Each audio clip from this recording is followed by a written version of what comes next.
Shalom, Om. selamat pagi Pagi.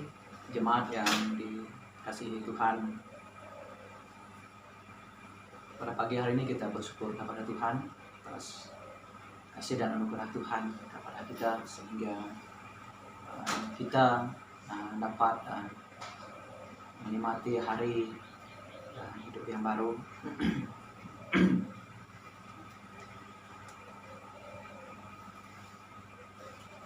Dan pada pagi ini juga kita bersyukur kepada Tuhan karena kita dapat mengadakan ibadah sekalipun tidak seperti mana biasa kita adakan di gereja.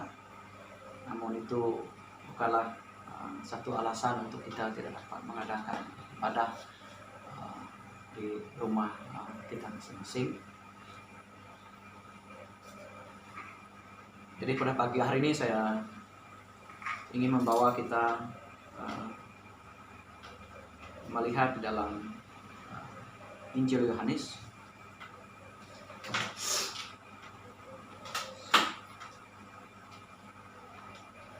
Mari kita membuka bersama dengan saya dalam Injil Yohanes bab yang ke-20. Injil Yohanes bab yang ke-20, mulai daripada ayat yang ke-24 hingga ayat yang ke-29. Injil Yohanes bab ke-20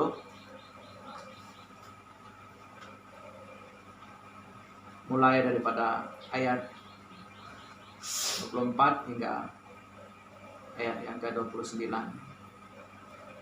Garis besar di atas, Yesus menampakkan diri kepada Thomas. Demikian firman Tuhan.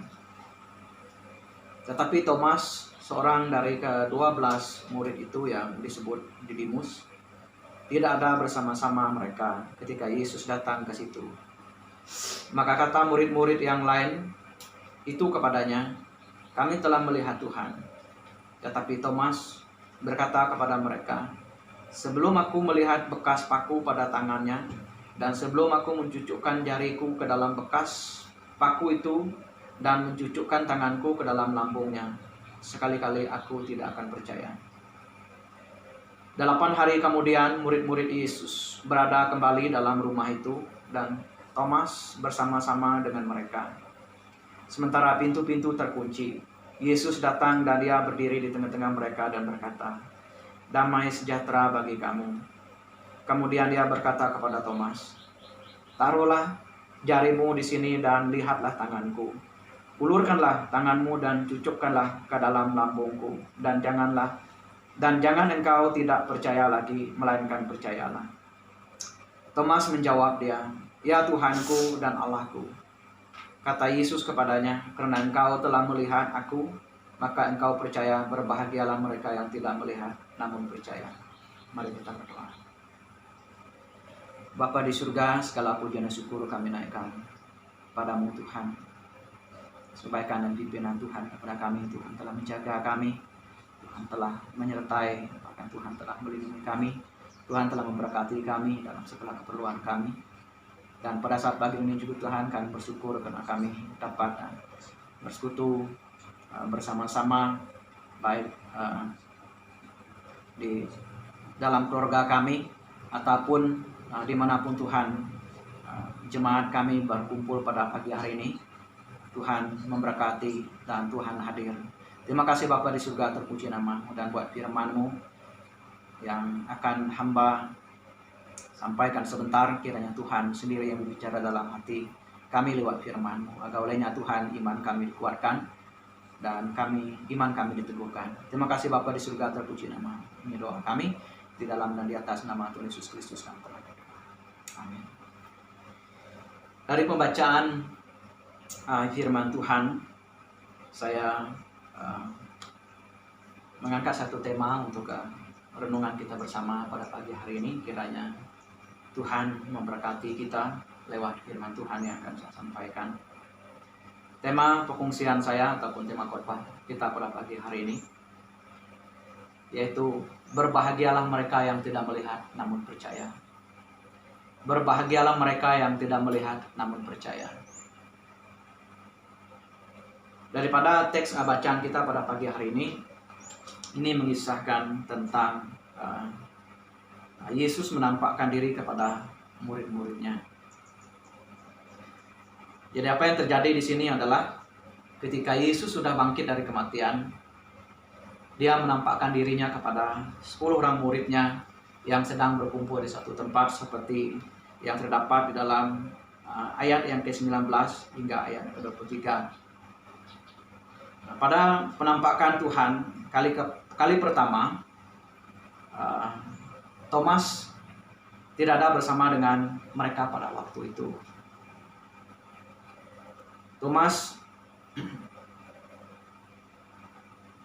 sedang menyisihkan diri ataupun mengasingkan diri karena masih tidak dapat menerima apa yang terjadi.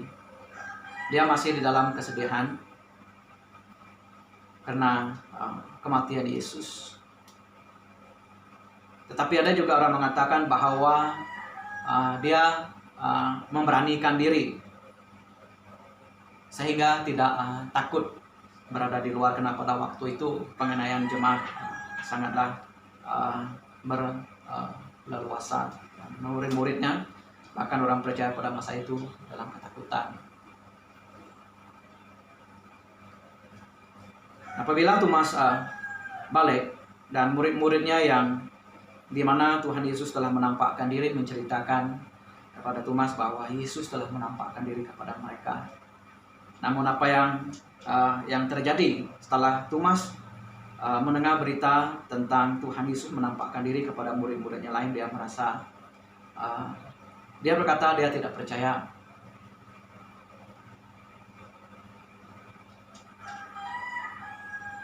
Sehinggalah dia melihat sendiri. Jadi di sini kita lihat sekali lagi pada kali kedua Tuhan Yesus menampakkan diri kepada murid-muridnya, dan pada waktu itu Thomas ada bersama dengan mereka. Dan lalu Yesus menampakkan dirinya lagi kepada murid-muridnya, dan kali ini Thomas ada. Yesus berkata kepadanya seperti perkataan yang telah dikatakannya kepada murid-muridnya yang lain. Taruhlah jarimu di sini dan lihatlah tanganku. Ulurkanlah tanganmu dan cucukkan ke dalam lambungku. Jadi setelah itu barulah Thomas percaya, dan Yesus mengatakan kepadanya pada ayat yang ke-29, berbahagialah mereka yang tidak melihat namun percaya. Itulah tema yang saya ingin sampaikan kepada kita pada pagi hari ini. Daripada cerita ini, saya ingin menarik perhatian jemaat kepada perkara yang seringkali membuatkan kita merasa ragu-ragu dan tidak yakin akan apa yang telah terjadi. Dan tidak sedikit juga ataupun tidak kurang juga antara orang percaya masih ragu-ragu dan tidak yakin akan kebangkitan Tuhan Yesus Kristus. Jadi untuk meyakinkan jemaat pada pagi hari ini, dan marilah kita melihat bersama firman Tuhan ini. Mengapa Yesus berkata demikian kepada murid-muridnya? Dan juga apakah harapan Yesus bagi murid-muridnya dan juga bagi kita pada saat ini? Mengapa Yesus berkata, berbahagialah mereka yang tidak melihat namun percaya? Dari sini kita belajar tentang sikap Thomas. Yang pertama kita lihat di sini, orang yang ragu diyakinkan. Dan saya percaya firman Tuhan ini, barang siapa yang masih ragu lagi akan perkara ini tentang kematian dan kebangkitan Tuhan Yesus Kristus, lewat firman Tuhan yang akan saya sampaikan pada pagi ini, kita akan diyakinkan. Thomas adalah seorang daripada murid Yesus. Dia sudah bersama-sama dalam pelayanan Yesus kurang lebih 3 tahun. Thomas sendiri sudah melihat bagaimana Yesus mengadakan mujizat baik daripada mujizat yang pertama, yaitu perkawinan di Kana. Thomas pun ada di sana. Dan Thomas sendiri juga telah melihat bagaimana Tuhan Yesus Kristus telah menyembuhkan, bahkan membangkitkan orang daripada kematian. Pada masa Lazarus dibangkitkan pun, Thomas ada bersama menyaksikan mujizat itu. Tetapi sulit baginya untuk mempercayai perkataan Tuhan Yesus tentang kebangkitan. Namun Thomas masih lagi belum dapat menerima tentang kebangkitan Tuhan.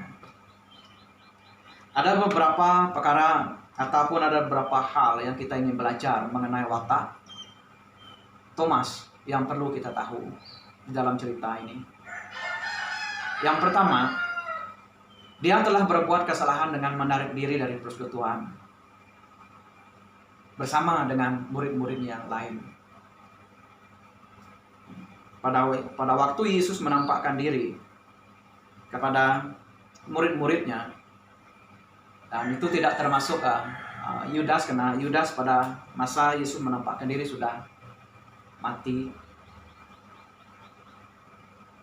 Adapun Thomas menarik diri ataupun menyisihkan diri daripada persekutuan ataupun perkumpulan murid-muridnya yang lain adalah karena dia sedang bersedih hati. Dia masih tidak dapat menerima tentang kebangkitan Tuhan Yesus, ataupun dengan kata lain dia masih tidak percaya. Dan kita pun akan mengalami banyak kerugian apabila meninggalkan persekutuan Kristen ataupun berusaha untuk menyisihkan diri. Dan memang apabila kita menyisihkan diri ataupun kita meninggalkan ibadah kita, tidak ada yang kita dapat. Karena melalui ibadah ataupun pertemuan orang percaya kepada Tuhan, dan kita tahu di sana Tuhan ingin berbicara kepada kita.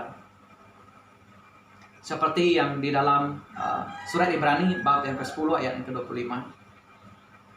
Janganlah kita menjauhkan diri dari pertemuan-pertemuan ibadah kita seperti dibiasakan oleh beberapa orang, tetapi marilah kita saling menasihati dan semakin giat melakukannya menjelang hari Tuhan yang mendekat.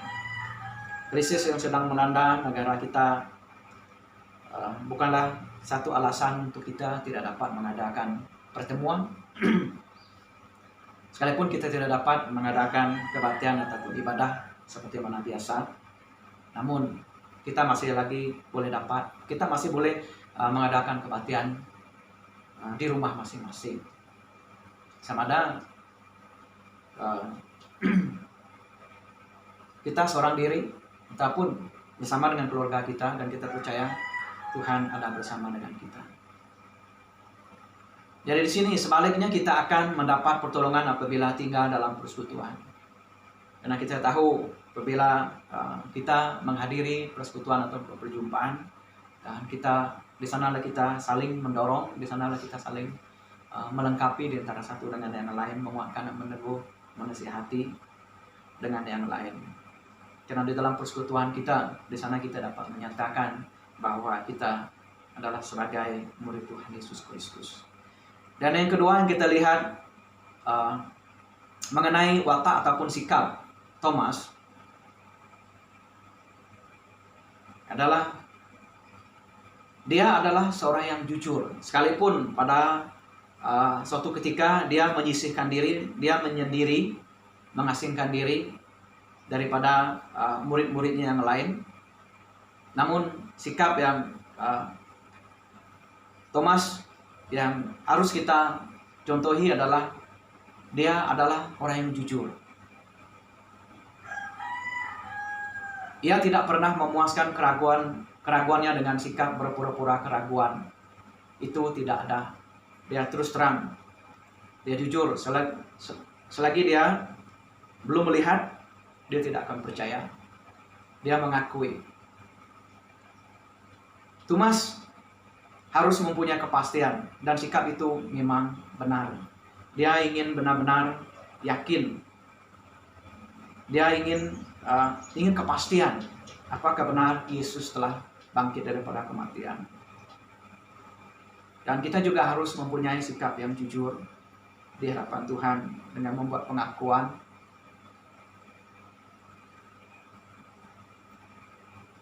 akan kekurangan kita, akan keterbatasan kita, akan kemampuan kita. Dengan harapan Tuhan akan meyakinkan kita.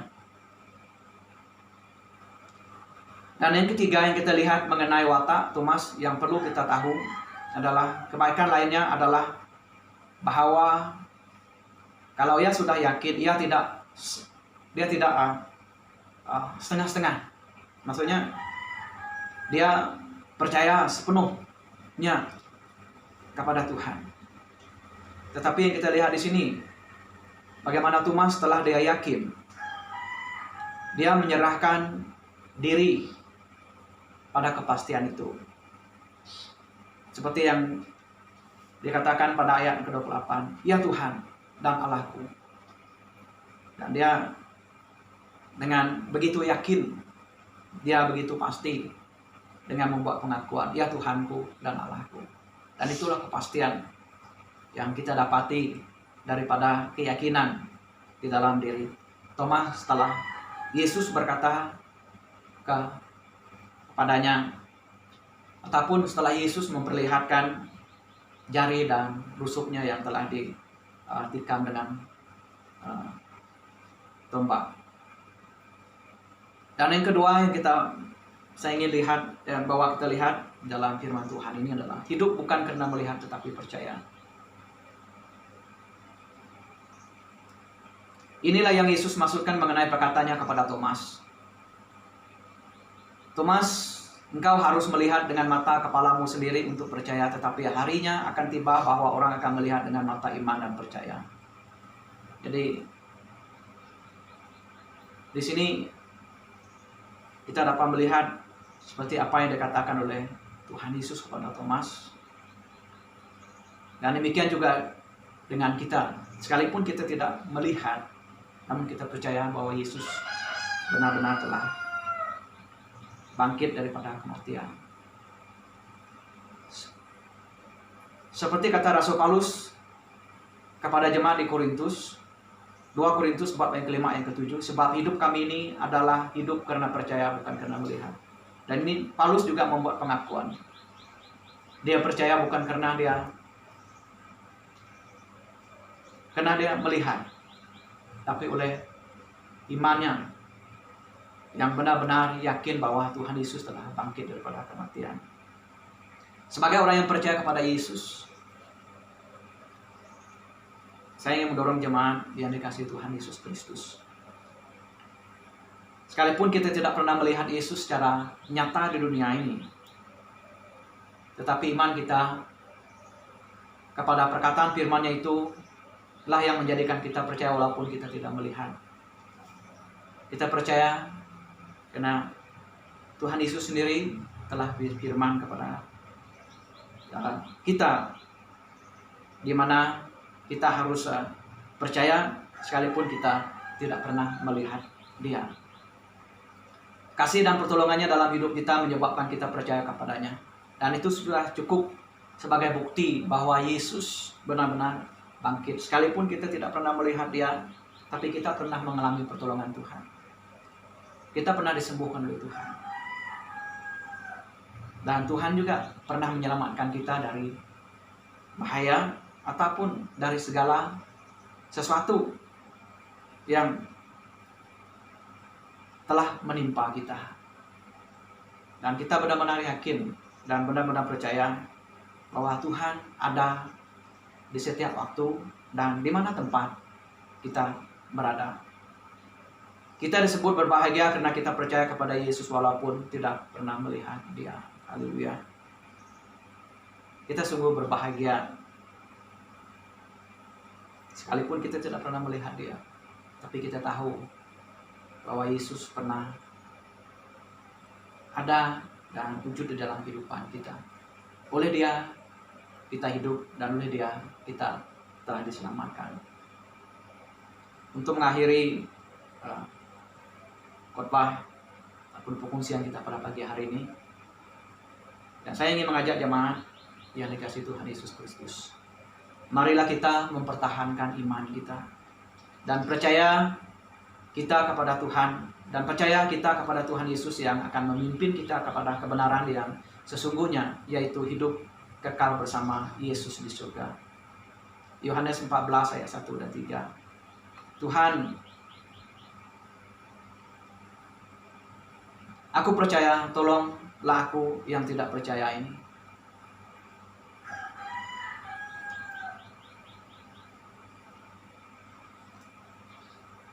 Yohanes 14